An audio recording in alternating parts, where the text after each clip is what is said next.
کئی بار خیال آتا تھا کہ پیغمبروں کی جو موت ہوتی ہے اکثر ایسے کہ وہ پہلے بستر پہ جاتے ہیں، بیمار ہوتے ہیں، جیسے ہمارے نبی صلی اللہ علیہ وسلم کافی دن بیمار رہے، وصیتیں کی آپ نے، حضرت ابو بکر کو اپنے مصلی پہ کھڑا کیا. لیکن سلیمان علیہ السلام کی موت عجیب انداز سے ہوئی ہے. سلیمان علیہ السلام کی جو موت ہے نا، وہ انداز ہی کیا تھا، الگ. بیٹھے ہوئے ہیں، لاٹھی پہ سہارا ہے، لاٹھی سہارا لے کے حضرت سلیمان علیہ السلام بیٹھے ہوئے ہیں اور جنات سے کام لے رہے ہیں. جنات تعمیراتی کام کر رہے ہیں، اور بھی جو انسان اور جنات نا، وہ بڑے مشقت والے کام. اور قرآن کہتا ہے وہ مشقت والے کام حضرت سلیمان علیہ السلام کے روب کی وجہ سے کر رہے ہیں. یہ روب نہ ہوتا تو وہ یہ کام نہ کرتے. اتنی ٹینشن والا کام انسان یا تو لالچ میں کرتا ہے یا کسی کے دباؤ میں کرتا ہے. اتنے بڑے بادشاہ حضرت سلیمان علیہ السلام کے قرآن کہتا ہے نہ سلیمان سے پہلے کسی کو ایسی بادشاہت ملی اور نہ قیامت تک کسی کو ایسی بادشاہت ملے گی. جو وسائل اسباب اللہ نے حضرت سلیمان علیہ السلام کو دیے قیامت تک کسی کو نہیں ملیں گے. تبھی کسی پیغمبر کے ساتھ کنگ نہیں لگتا. سلیمان علیہ السلام کے ساتھ گورا بھی کنگ لگاتا ہے، کنگ سولومن لکھا ہوتا ہے کتابوں میں. حالانکہ کسی پیغمبر کے ساتھ بادشاہ کا لفظ کبھی بھی استعمال نہیں ہوتا. لیکن یہ ایسے پیغمبر ہیں کہ ان کے نام کا حصہ کیا بن گیا، کنگ، بادشاہ. ایسی بادشاہت اللہ نے عطا کی اور آپ نے اللہ سے مانگی تھی. اب تو یہ وقت تھا، اور اگر اللہ نے موت بھی دینی تھی تو بھائی پہلے یہ تعمیراتی کام مکمل کر لیتے، پھر گھر جاتے، بیوی بچوں کو جمع کرتے اور کہتے دیکھو بھائی اللہ نے جو دین دنیا میں غالب کرنا تھا وہ میرے ذریعے سے کر لیا.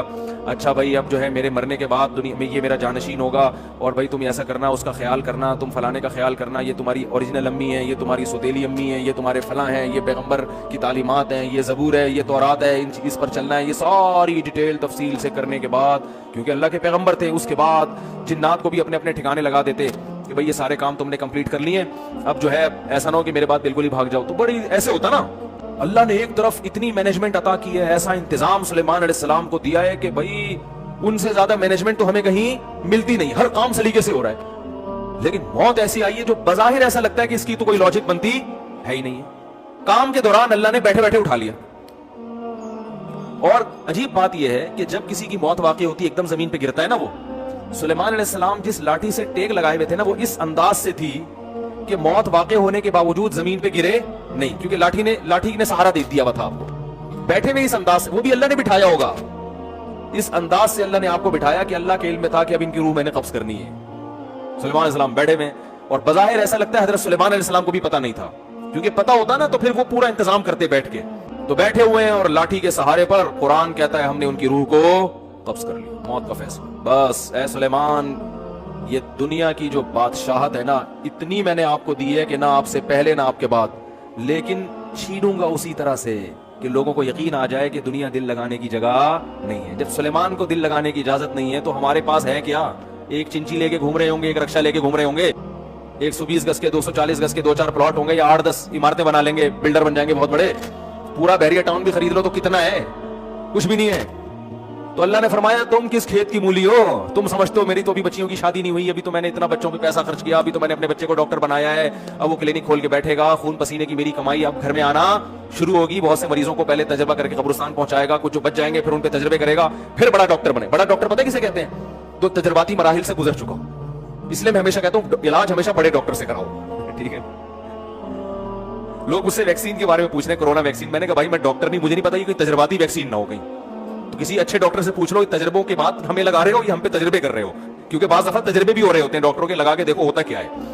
تو ہمیں کیا پتا بھائی. اس لیے میں لوگ مجھ سے کہتے ہیں، میں کہتا ہوں بھائی کسی بڑے ڈاکٹر جو آپ جانتے بھی ہو جس کو، کہ مجھ پہ کم از کم یہ تجربہ نہیں کرے گا، ورنہ وہ تجربوں کی بھیٹ نہ چڑھ جاؤ گے. تو جب سلیمان علیہ السلام جیسا طاقتور بادشاہ جس کی سلطنت کا دبدبہ اور روب آج تک اس کے نام کے ساتھ، ان کے نام کے ساتھ کنگ لگا ہوا ہے، دنیا مانتی ہے بہت بڑے بادشاہ تھے اور اللہ کے محبوب پیغمبر بھی تھے، ان کو موت نے مہلت نہیں دی ہے. بھائی موت بتا کے نہیں آتی، سیکنڈوں میں کام تمام کر دیتی ہے. اور ان کی صحت کیسی ہوگی؟ وہ تو پیغمبر تھے، پیغمبر بیمار تھوڑی ہوتے ہیں. وقتی بیماریاں پیغمبر کو ہوتی ہیں، ٹھیک ہو جاتے ہیں. یہ جو اس طرح کی بیماریاں ہیں نا جو چپک جاتی ہیں انسانوں کے ساتھ، یہ پیغمبروں کے ساتھ نہیں ہوتی، الا یہ کہ ایوب علیہ السلام کو آزمائش کے طور پہ بیمار کیا گیا، ورنہ پیغمبروں کی صحت تو بہت زبردست ہوتی ہے. اتنی زبردست صحت، اتنا روب، اتنا دبدبا، خوشحالی، کوئی ٹینشن بھی نہیں ہے، سب اللہ بھی راضی. سب کچھ ہونے کے باوجود ابھی کنسٹرکشن کا کام چل رہا ہے. کام بھی کیا چل رہا ہے؟ کنسٹرکشن.